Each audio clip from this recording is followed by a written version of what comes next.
qualquer investidor quer ter resultado em dinheiro. O que dá maior retorno econômico no Brasil?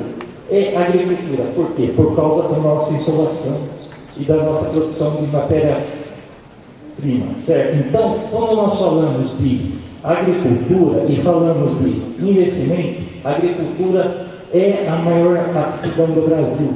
Temos que ser fortes nisso e temos que levantar essa bandeira. Segundo ponto, falando de viabilidade de irrigar o agronegócio. O que é o agronegócio?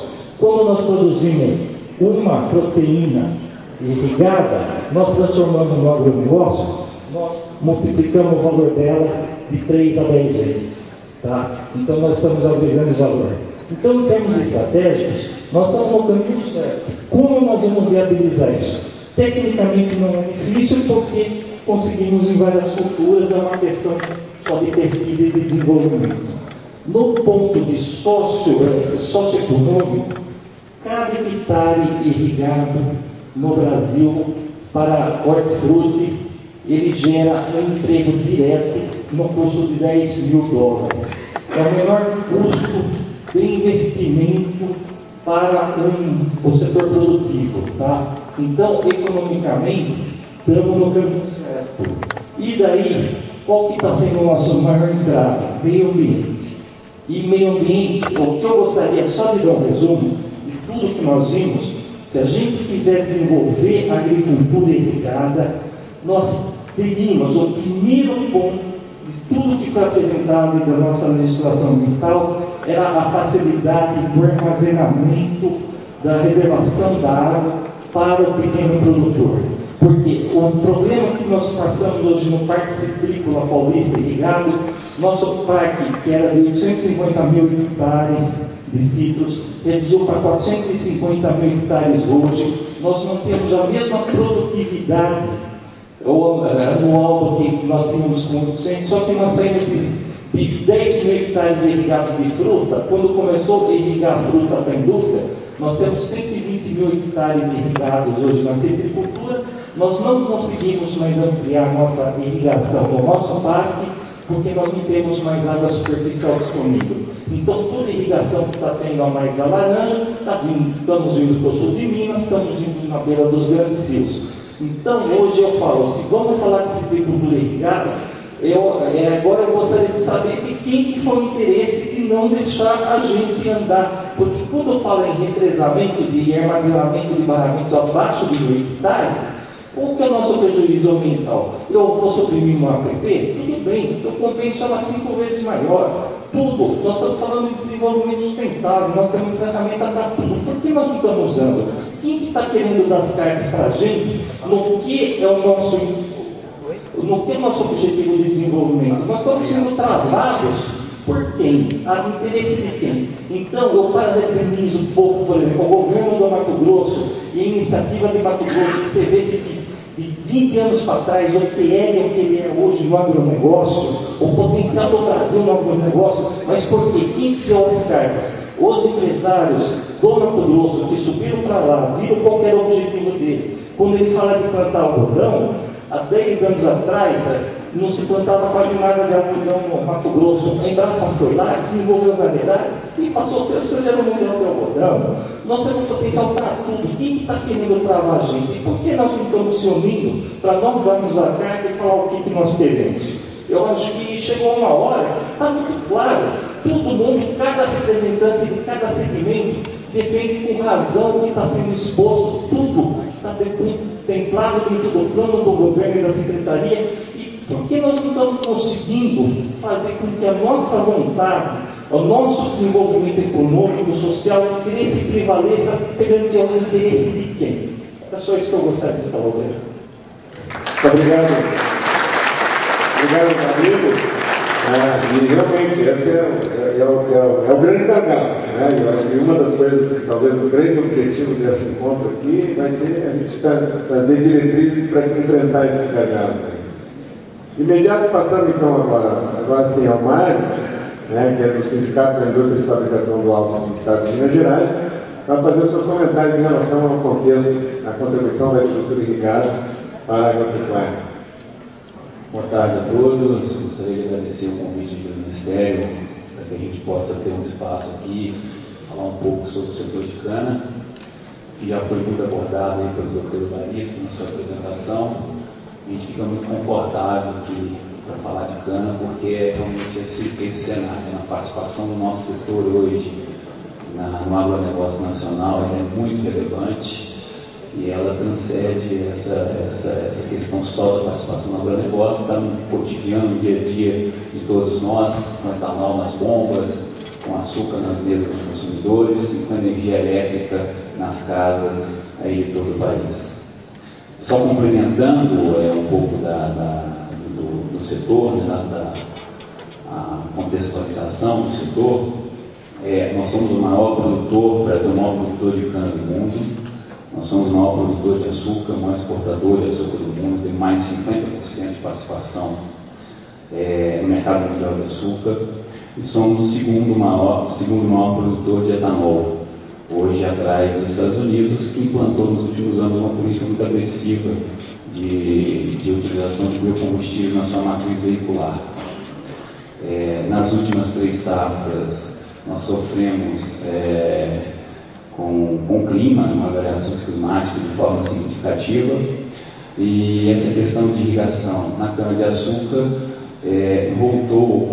iniciou com uma força muito grande em diversos fóruns de discussão, e inclusive nós, os sindicatos, já promovemos alguns encontros entre os nossos produtores, com grupos que têm promovido aí a entrada de irrigação plena no setor canadeiro, mas ainda é um paradigma para o nosso segmento.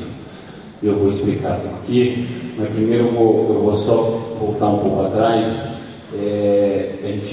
O Dr. Evaristo até contextualizou muito bem a questão do agronegócio nacional e o crescimento dos últimos anos, e eu dei uma olhada aqui no livro dele, muito bem indicado, com várias fotos, gráficos e informações muito interessantes sobre o setor no país.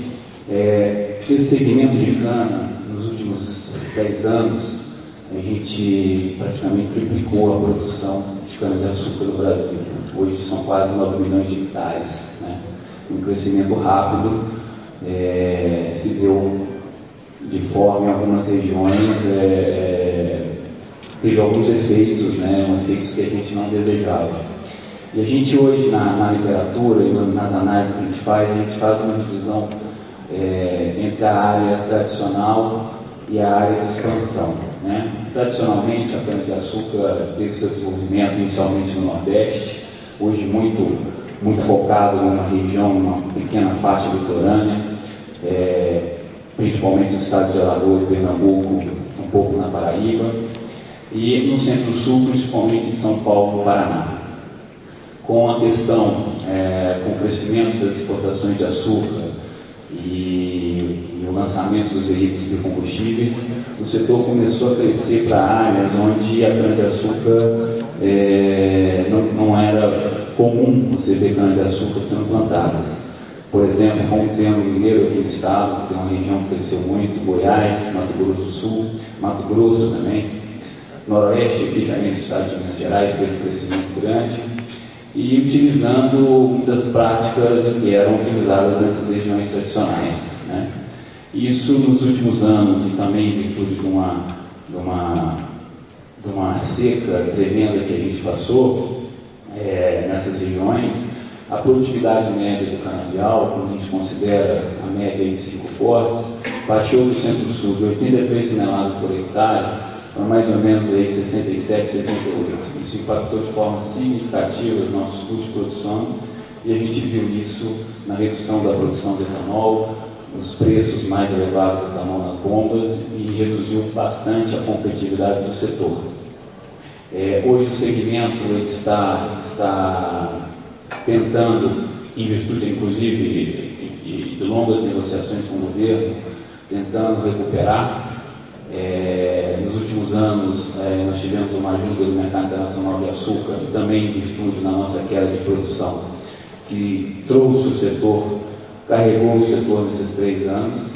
Esse ano eu tenho dito nos fóruns que eu tenho participado, a volta do etanol para o cotidiano aí da população, né?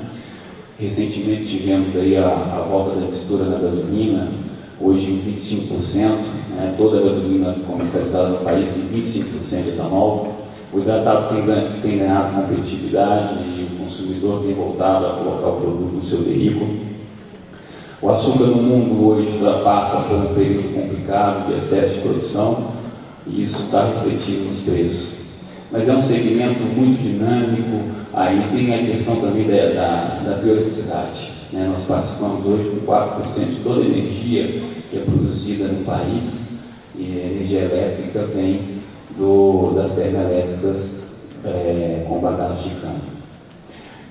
A questão, voltando aí, já entrando no tema da questão da irrigação do setor, quando a gente vê estatística aí de irrigação, a cana-de-açúcar ela tem uma participação grande, porque o setor já, isso é histórico, faz uma irrigação de salvamento utilizando vinhaça, utilizando água residuária, em diversas, praticamente em todas as regiões produtoras, né?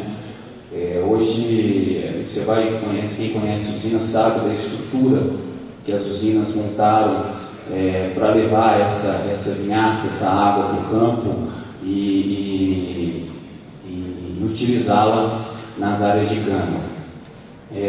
Só para os senhores e senhoras terem ideia, para cada litro de etanol que a gente produz, a gente vai ter em média 13 litros de vinhaça sendo produzido, né? E na nossa indústria a gente tem isso como regra, a gente não perde nada. A gente está sempre utilizando os resíduos, os subprodutos no setor de cana. Hoje isso é uma realidade, o que não era no passado. Então, o bagaço de cana, a gente faz energia, a vinhaça a gente utiliza no campo, a torta de filtro a gente utiliza no campo, a água residuária a gente utiliza também no campo. No futuro, agora, com a redução da queima e a sua eliminação, em breve a gente terá aí a eliminação da queima praticamente em todos os estados onde existe tecnologia apta para isso. A gente tem a palha de cana aí, que a gente pode também produzir energia, e no futuro, aí bem próximo, aí tem muita gente pesquisando produzir etanol de segunda geração. Então a gente tem essa facilidade dentro do nosso segmento de utilizar todo o potencial que a cana-de-açúcar tem. E voltando sobre a questão também da irrigação, então, em termos estatísticos, a gente vê a cana-de-açúcar com participação grande, mas ainda essa questão da irrigação de salvamento, da fertilização, que a gente chama, que é a utilização da vinhaça, de ouro, como alguns conhecem, da água residuária, mas ainda é um problema cultural no setor a questão da irrigação plena. Tá? É difícil, eu peço que está na primeira fileira, que sabe como que é difícil convencer o produtor ainda que isso é uma viabilidade, né? E hoje a gente tem alguns pontos que dificultam ainda mais essa discussão, né? A questão das outorgas, da sua disponibilidade hídrica, tem algumas diferenças entre os estados, e tem alguns casos emblemáticos, com lá do Rio e Minas Gerais, você pode só irrigar uma quantidade, do lado de São Paulo você já tem uma maior facilidade. A questão da cobrança da água, que isso vai aumentar o custo de produção desses empreendimentos, e também a dificuldade de construir barramentos, né? A gente já tem alguns produtores aqui no estado que tiveram essas dificuldades.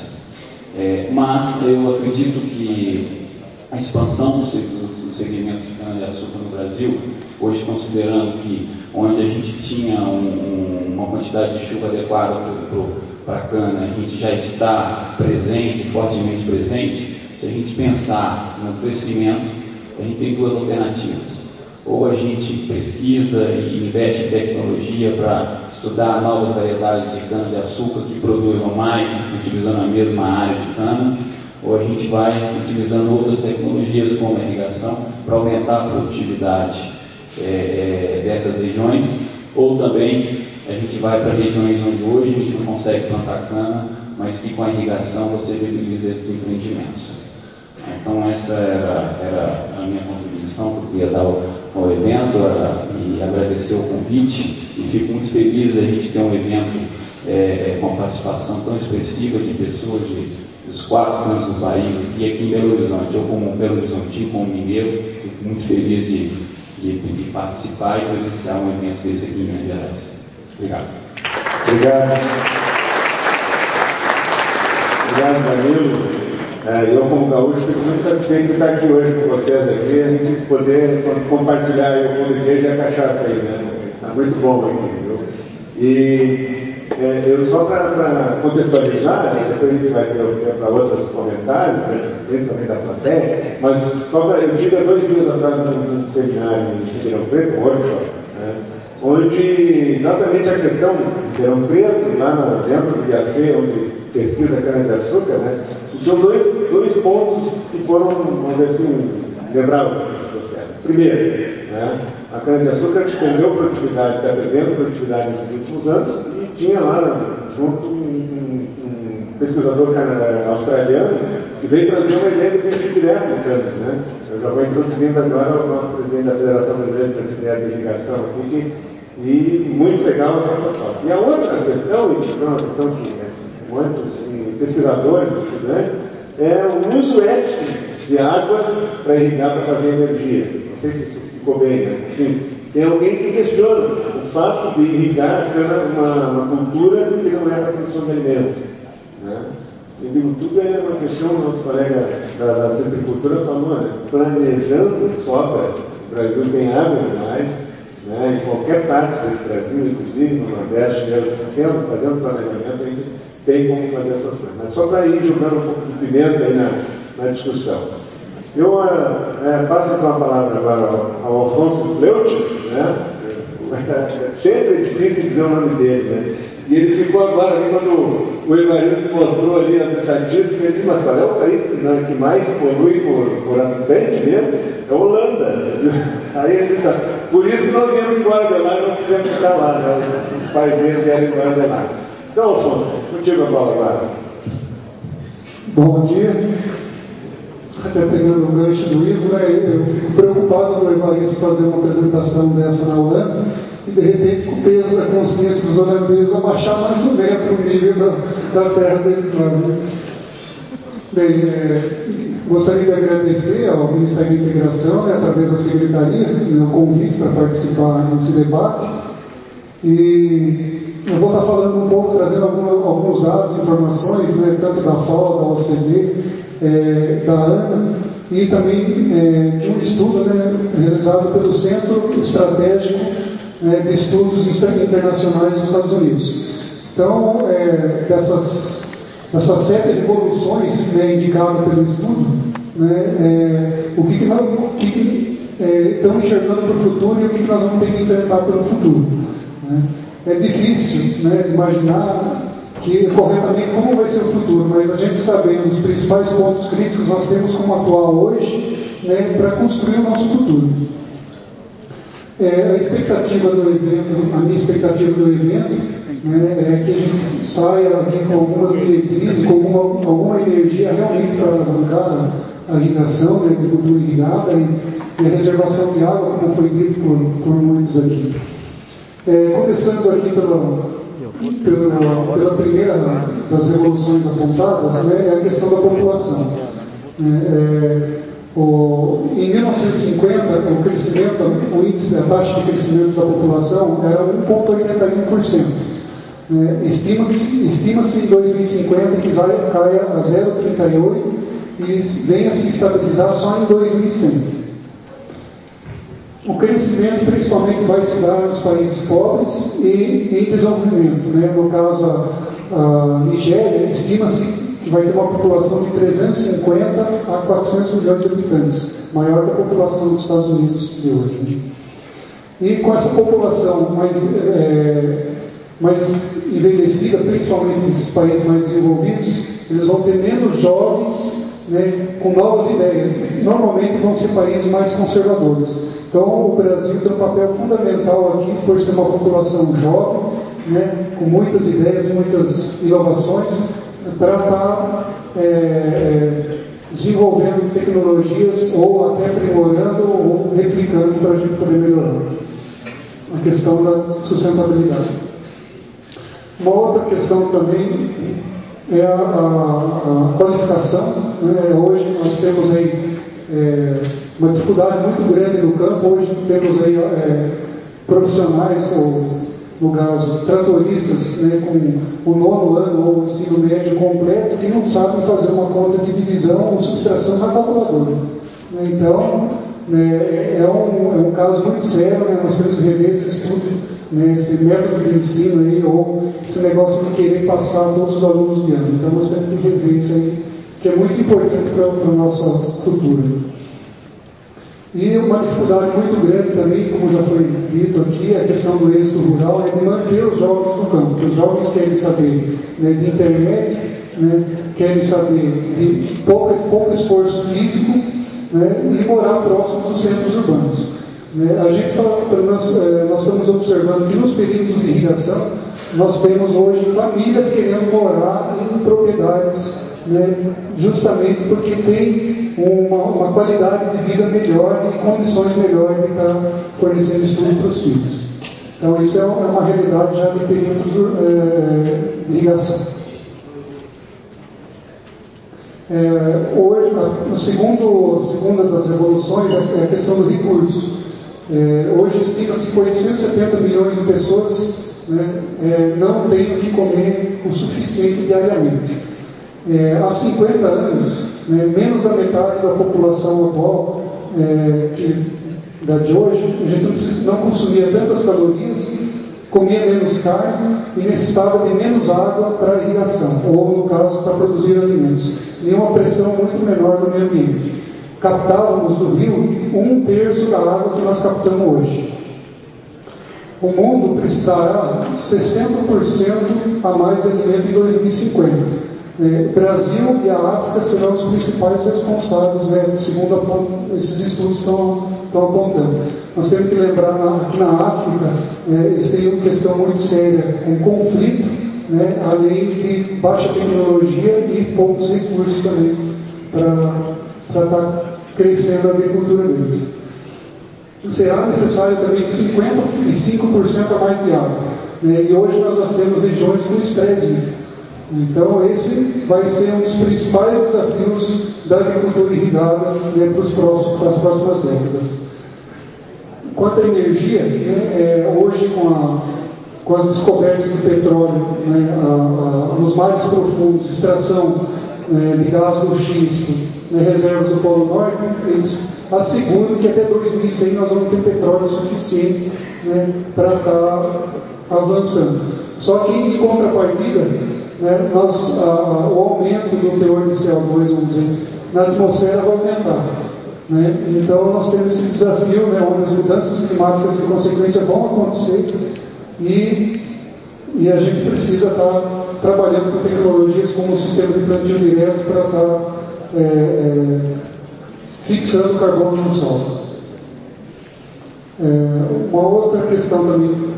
Estima-se que as secas, né, é a catástrofe natural mais dispendiosa do mundo, que representa uma despesa entre 6 a 8 bilhões de dólares por ano, e que afeta mais pessoas do que qualquer outra forma de desastre natural. Desde 1900, mais de 11 milhões de pessoas morreram como resultado da seca e 2 milhões de pessoas tenham sido afetadas.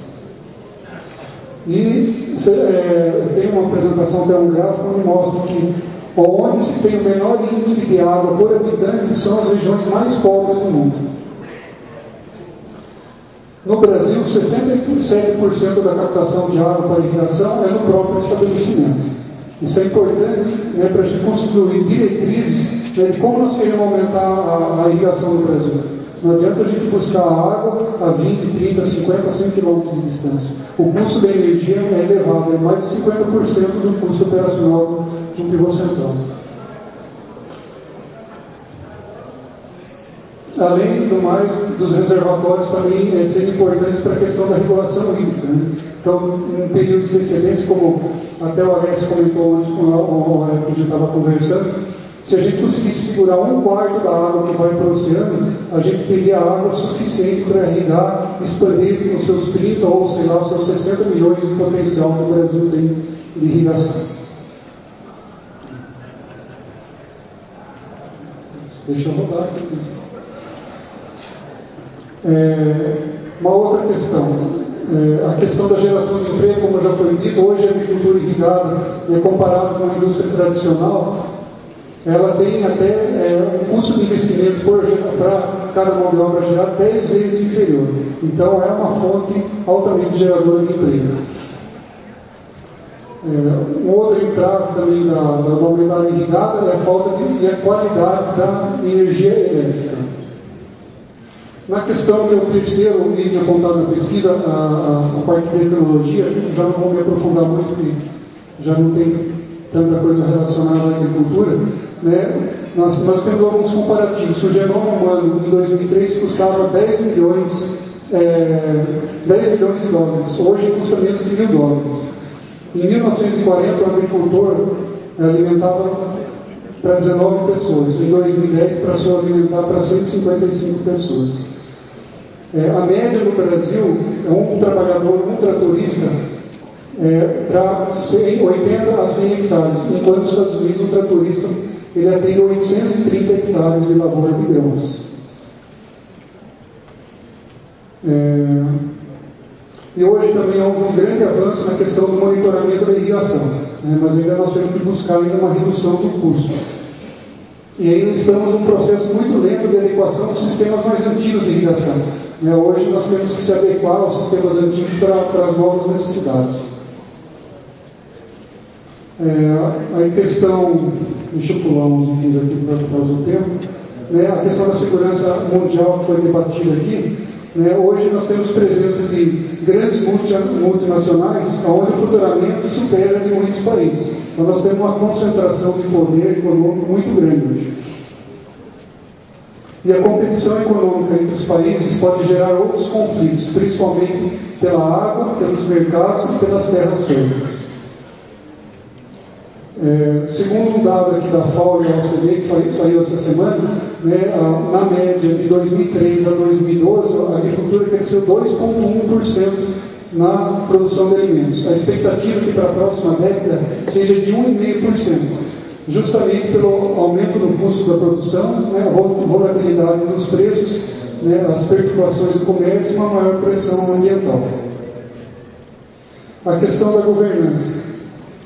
Há diferentes concepções sobre como o mundo funciona e como ele de fato funciona.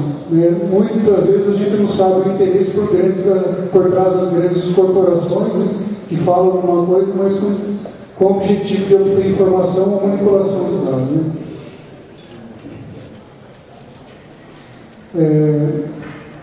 Na questão também política, uma estratégia que deveria ser adotada, principalmente pelos nossos governantes, é uma estratégia, trabalhar muito mais a questão estratégica, como foi dito aqui, do que uma questão curativa. Então, enquanto a gente não tiver essa cultura, nós vamos continuar apagando incêndio e não vamos conseguir resolver os problemas. E uma outra questão também da política de irrigação. Hoje ela é bastante difusa, a questão da irrigação. Nós temos muitos ministérios envolvidos e interessados em estar trabalhando com a irrigação. Então, temos interesse do pessoal do Ministério da Integração, do Ministério da Agricultura, do Ministério do Meio Ambiente, Minas e Energia. Então, para você conseguir aprovar alguma coisa, nós temos um trabalho muito complicado por trás. Então, é importante o fortalecimento da classe, como já foi dito aqui, nós temos que melhorar a representação, fortalecer a nossa representação. Só para matar mais dois assuntos aqui, que já foi dito na questão da outorga, a nossa área irrigada de 1970 a 2006, ela teve um decréscimo de 50%, ela tinha uma taxa de crescimento que reduziu em 3,8% no final de 2006. E hoje, nesses últimos 5, 6 anos, é que houve um acréscimo de novo. Então, nós realmente teremos que ter políticas de incentivo para o plantio direto, que está faltando para o plantio direto e para a irrigação. E a outorga também é um fator importante que não foi levantado. O nosso prazo de outorga é de 5 anos, e o empreendimento, o investimento, a gente faz para 20 anos. Em muitos casos, os produtores, na primeira renovação, não conseguem nem renovar ou diminuem o volume outorgado. E aí, como é que fica né, as culturas aí que vão ser trabalhadas. Eu queria só, finalizando aqui, a questão também, uma outra vantagem do plano da irrigação é a questão da subvenção federal do seguro agrícola. Se hoje esse recurso, que nós temos poucos, e o governo promete em torno de 700 milhões por esse ano para subvenção para o seguro agrícola, fosse aplicado, né, voltados para a irrigação, a gente no mínimo atenderia 3 vezes a área que é atendida hoje. Né? Então é importante o governo incentivar com que os produtores irriguem, né, para que os custos do governo também caiam futuramente, né, que ele realmente empregue o recurso, né, numa questão mais estratégica, né, de segurança alimentar e de produção. Obrigado. Obrigado.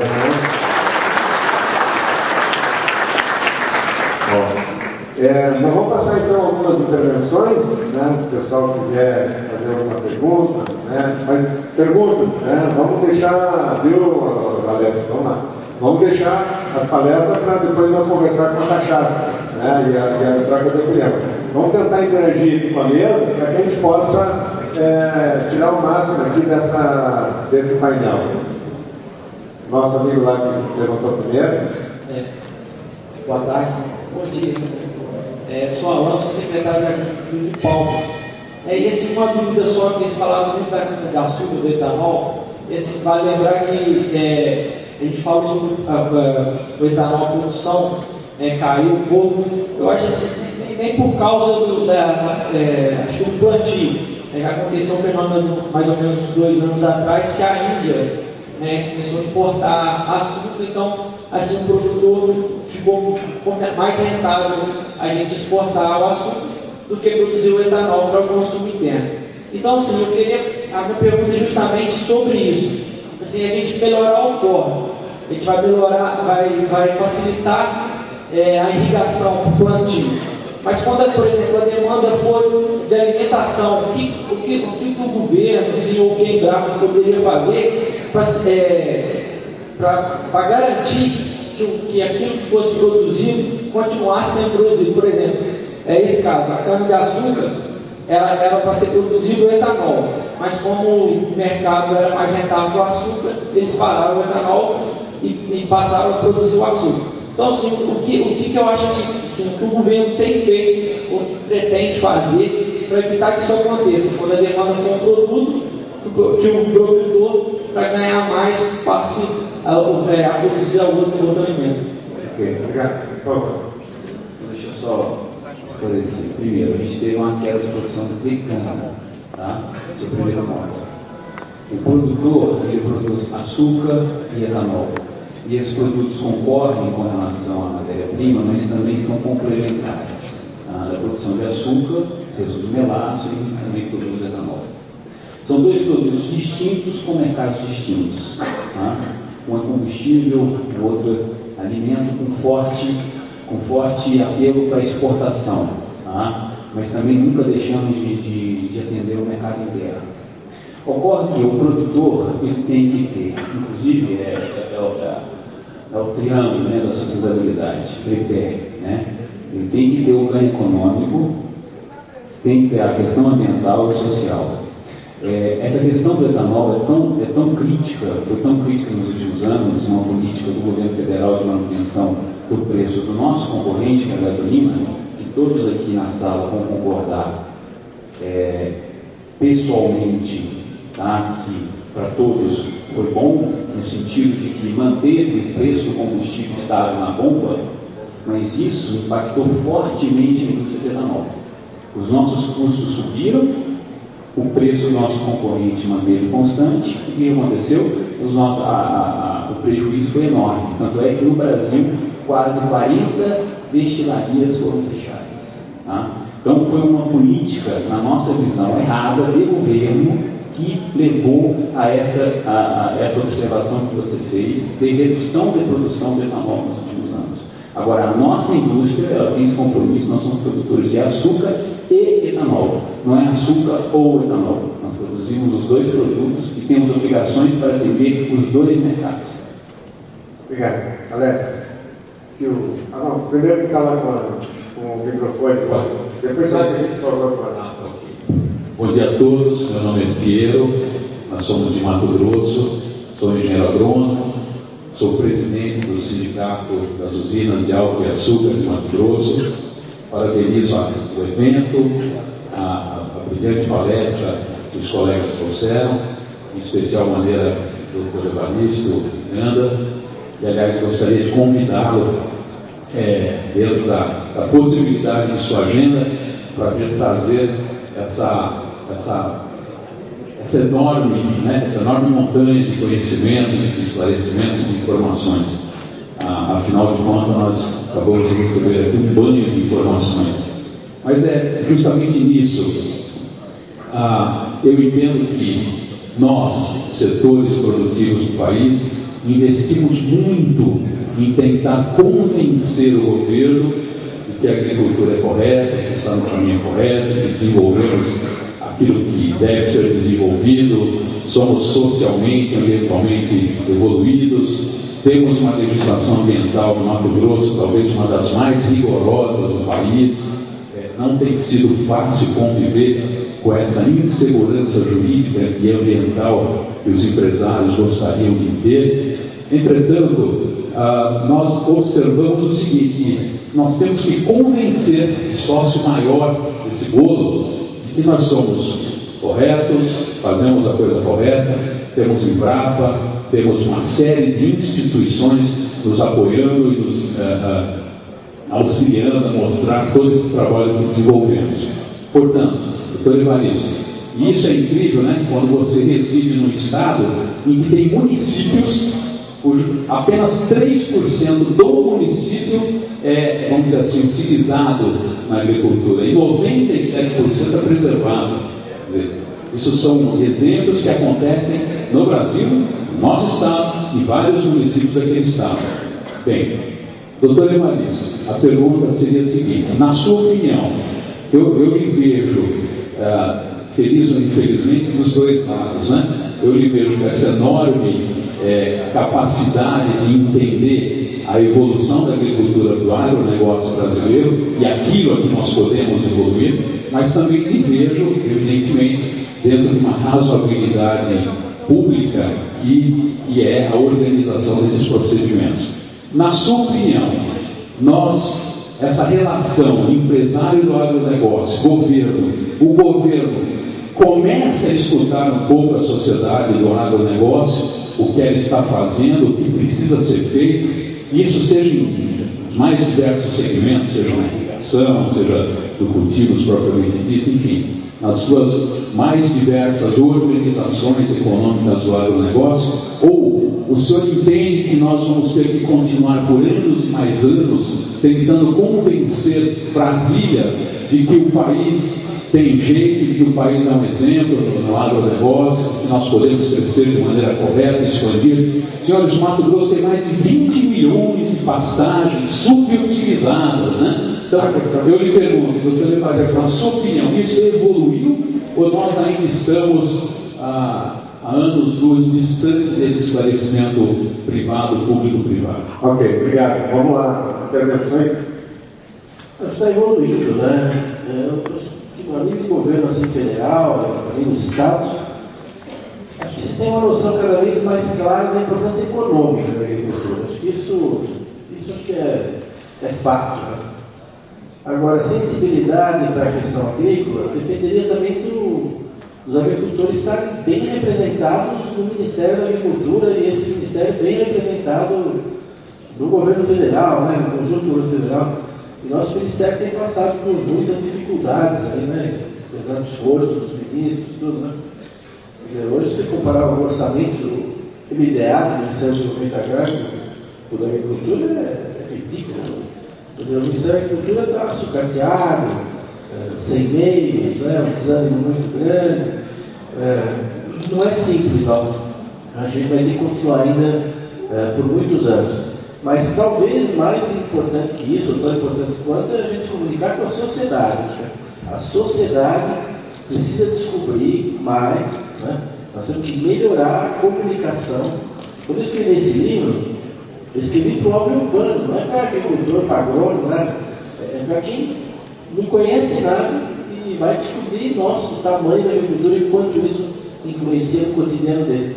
A gente tem que continuar fazendo um esforço grande, viu, de comunicação com a sociedade. Está se esforçando aí um projeto grande nas redes, que vai chamar Praça Rural, envolvendo Embrapa, PAG, todo mundo em redes de comunicação, de monitoramento, do que as redes sociais estão discutindo em agricultura, com governança, com tudo, para ampliar essa nossa penetração.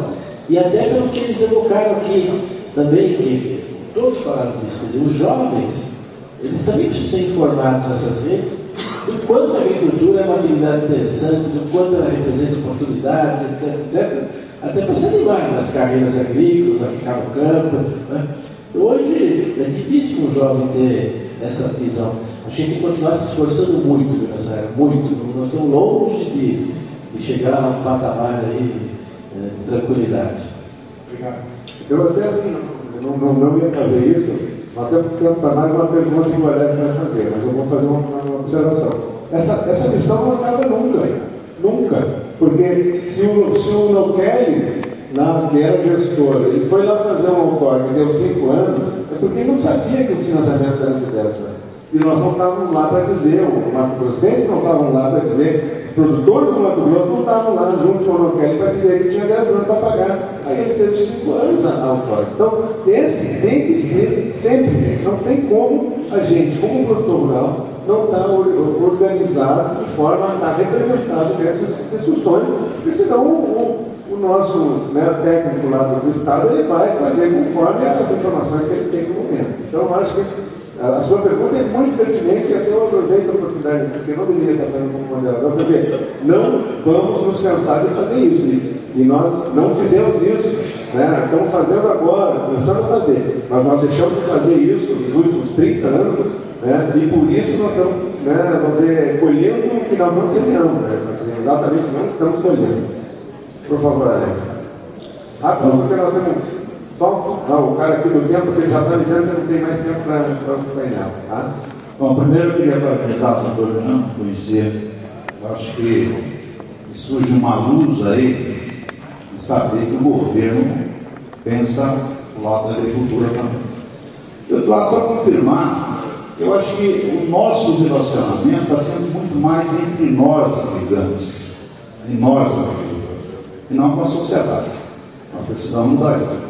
Uma recente pesquisa mostra o seguinte: a sociedade acha a agricultura muito boa, e nos coloca em quinto lugar, mas acha o agricultor péssimo. Quando fala da agricultura, a sociedade nos acha excelente. Quando fala da agricultura, acha ele péssimo. Então, esse relacionamento eu acho que tem que mudar. O que nós vemos é lá no município de Cristalina, o relacionamento da irrigação com a sociedade de Cristalina era péssimo. Eles nem sabiam o que nós fazíamos. E tinha essa mesma concepção, que nós éramos consumidores de água.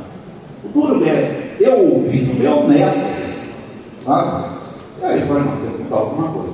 Por isso que nós estamos tentando mudar isso aí com esse conceito de ABC, de trazer a sociedade. Tá?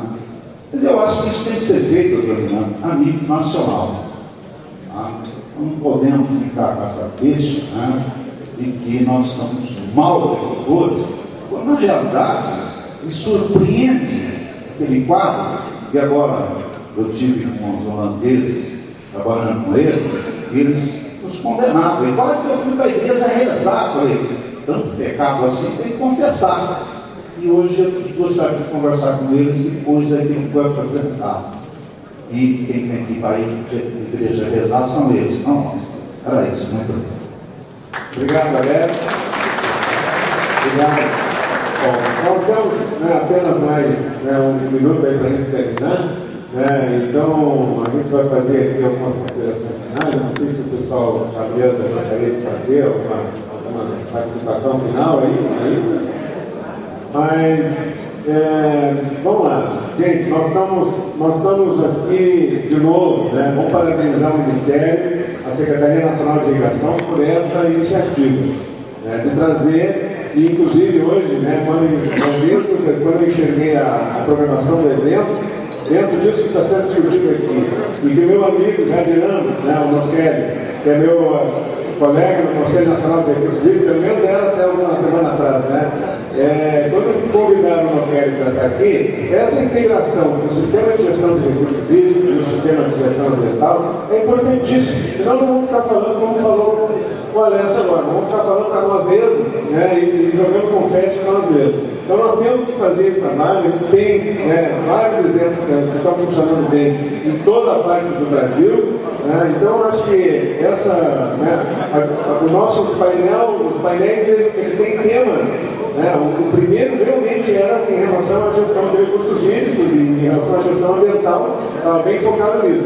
Nós tínhamos que falar da contribuição da agricultura ligada para a agropecuária. De certa forma, o doutor Evangelho fez isso de uma forma brilhante. Os debatedores aqui foram todos quase que indo no problema dos gargalos. E a gente para sempre na autórica no tempo.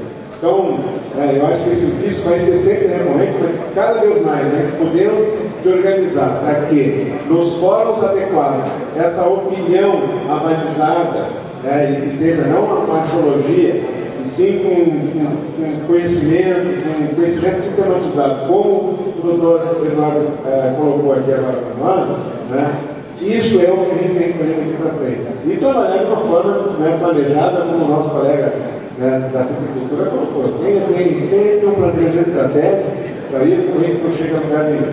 Então, gente, muito obrigado pessoalmente aqui pela oportunidade de estar discutindo e trabalhando esse tema aqui com vocês todos. E agora as orientações da nossa... Alguém vai dizer o que a gente faz no almoço? Tá aqui o nosso. Vamos lá, vamos passar o momento de cerimônia. Muito obrigado, então, a todos.